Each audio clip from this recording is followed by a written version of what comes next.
नमस्कार देशभक्तों। अब 2024 के चुनाव की सरगर्मियां चल रही हैं। सभी पार्टियां अपने को अच्छा साबित करने की दिशा में पुरजोर कोशिश कर रही हैं। आप हमसे ज़्यादा जानते होंगे टीवी चैनल के माध्यम से या प्रिंट मीडिया के माध्यम से कौन लोग किस तरह से अपनी बातों को जनता के बीच बिखेरने की कोशिश में लगे हैं और अपने को अच्छा साबित करने की दिशा में लगे हुए हैं। सभी पार्टियां अपने को अच्छा कहने की दिशा में अपने हाथों से ही अपनी पीठ थपथपाने में लगे हुए हैं। कौन पार्टी कितना कैसी है, ये आज की जो डिबेटें होती हैं, कौन किस प्रकार की डिबेटें लाई जाती हैं चैनल के माध्यम से और कौन सी डिबेटें कराई जा रही हैं, ये मुझसे ज़्यादा आप जान रहे हैं। जनता को क्या आवश्यकता है, जनता के साथ क्या शोषण हो रहा है, क्या जुल्म हो रहा है, क्या अन्याय हो रहा है, उस पर विषय नहीं होती है।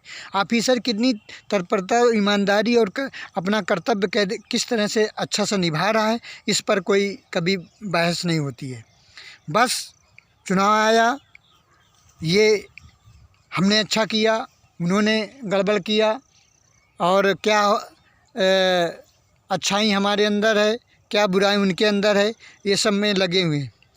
जबकि 5 साल धीरे धीरे गुजर जाते हैं और तात्पर्य यही निकलता है कि महंगाई बढ़ती रहती है, बेरोज़गारी मुँह बाए खड़ी रहती है, लोगों को जो न्याय मिलना चाहिए वो समय से न्याय नहीं मिलता, कोर्ट कचहरियों में मेला लगा रहता है। क्यों लगा रहता है?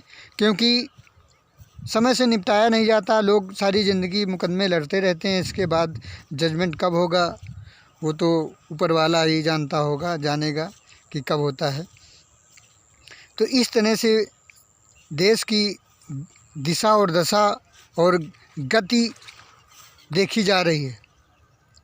लोग अपने किले को बचाने के लिए जुटे हुए संघर्ष कर रहे हैं, और जो अपने को जो पार्टियां अच्छा साबित करती हैं, अपना को अच्छा मानती हैं, वो पार्टियां जघन्य अपराध में लिप्त लुटेरे, चापलूस, घूसखोर, अनेक अत्याचार दुराचार करने वालों को अपनी पार्टियों में मिला रहे हैं। फिर भी ये कह रहे हैं कि हम अच्छे हैं, हमारी पार्टी अच्छी है। क्या हो रहा है देश के अंदर? इस विषय पर कभी बहस हुई, चिंतन हुआ? हमारा तो ये मानना है कि जब न्यूज़ ही गलत दिशा में जाने लगे, जो आवश्यकता हो जनता की उस पर न बहस करा के अनर्थक विषयों पे बहस चलने लगे, डिबेट होने लगे, और जनता के बीच की जो न्यूज़ है लोगों तक ना पहुंच पाए, कुछ गिने चुने 2-4% लोगों के बीच ही डिबेट बहकती रहे, फलती फूलती रहे, उनके बीच इस तरह का होता रहे, और उसी को ज़बरदस्ती पूरे देशवासियों को दिखाते रहो चैनल के माध्यम से या प्रिंट मीडिया के माध्यम से। ये भी कहीं अच्छा नहीं कहा जा सकता है। लोग अपनी पार्टी के सांसद ज़्यादा बनाने के होड़ में कितनी जोड़ तोड़ में लगे हुए हैं, कितनी खरीद फरोख्त में लगे हुए हैं, कितने लोग पार्टियां छोड़ के दूसरी पार्टियों में जा रहे हैं। इसलिए मैं बार बार कहा करता हूं कि आज रामराज लाने की दिशा में सर्वप्रथम चुनाव आयोग को कार्य करना पड़ेगा कि इसमें ऐसे नियम बने कि जो ज़्यादा संपत्ति रखता हो उसको टिकट ना मिल पाए, एक विषय। दूसरा, जिसके ऊपर जघन्य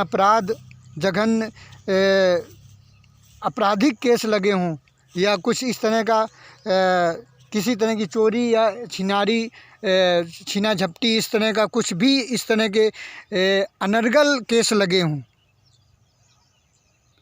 तो अनर्गल कार्य किया हो जो और वास्तव में वो अपराधी प्रवृत्ति के रूप में सामने है, क्यों ना उसके ऊपर केस चल रहे हों, उसको चुनाव लड़ने की इजाज़त न मिलना चाहिए। और चुनाव लड़ने की दिशा में वही लोगों को मान्यता मिलनी चाहिए जो वास्तव में बरसों से समाज की सेवा कर रहे हैं, हमेशा जनता के लिए, हित के लिए और अच्छे कार्यों के लिए सरकार को सही सुझाव देने की दिशा में काम कर रहे हैं। उनको टिकट मिले ऐसा प्रावधान होना चाहिए। तीसरा पक्ष ये है कि चुनाव आयोग ही तय करेगा कि कोई भी पार्टी का जो मेंबर है वो दूसरी पार्टी में नहीं जा सकता, 5 साल तक उसको उसी पार्टी में रहना पड़ेगा।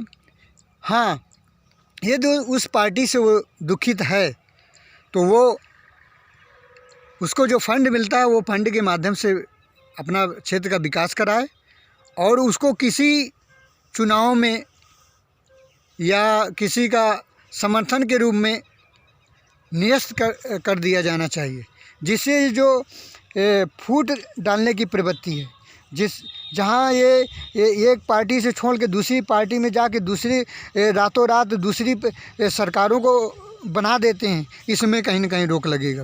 और इस तरह की जो खेल चल रहा है ये बहुत देश के लिए दुर्भाग्यपूर्ण है, बड़ा एक घातक विषय है कि लोग जनता का मैंडेट किसी के माध्यम से पाते हैं और किसी सोच के माध्यम से पाते हैं और वो लोग दूसरी पार्टी में जाकर पद के लिए और पैसे के लिए वो दूसरी पार्टी में चले जाते हैं और वो जो जनता के माध्यम से चुन के सरकार आई थी वो गिर जाती है और ऐसी सरकार का निर्माण हो जाता है जो जनता की सोच के विपरीत होती है। तो ये भी कार्य वहीं से शुरू होगा, चुनाव आयोग के माध्यम से शुरू होगा। तो प्रथम राम राज्य लाने की दिशा में चुनाव आयोग को बड़ी तटस्थता से, बड़ी एक अपनी कार्यशीलता में गति देने के रूप में कार्य करना होगा।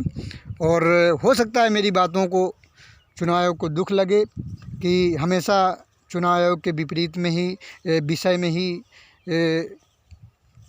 भाई साहब बात करते रहते हैं।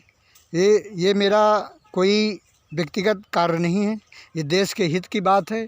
देश के जनता के जो साधन सुविधा और रोज़गार और खुशियों के रूप में मिलना चाहिए वो नहीं मिल पा रहा है, इसलिए मुझे बार बार कहना पड़ रहा है। तो शुरुआत यहाँ से होगी कि कहीं न कहीं गलत लोगों को चुनाव में आगे आने का मौका नहीं मिलेगा और भ्रष्ट नेता सरकार के बीच में नहीं घुस सकते हैं।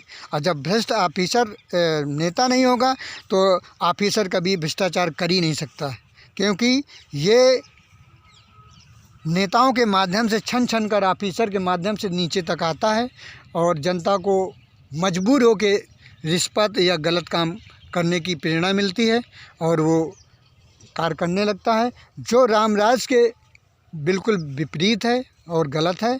इस पर चिंतन करना चाहिए और 2024 के चुनाव में जनता को चाहिए कि एक ईमानदार, कर्मशील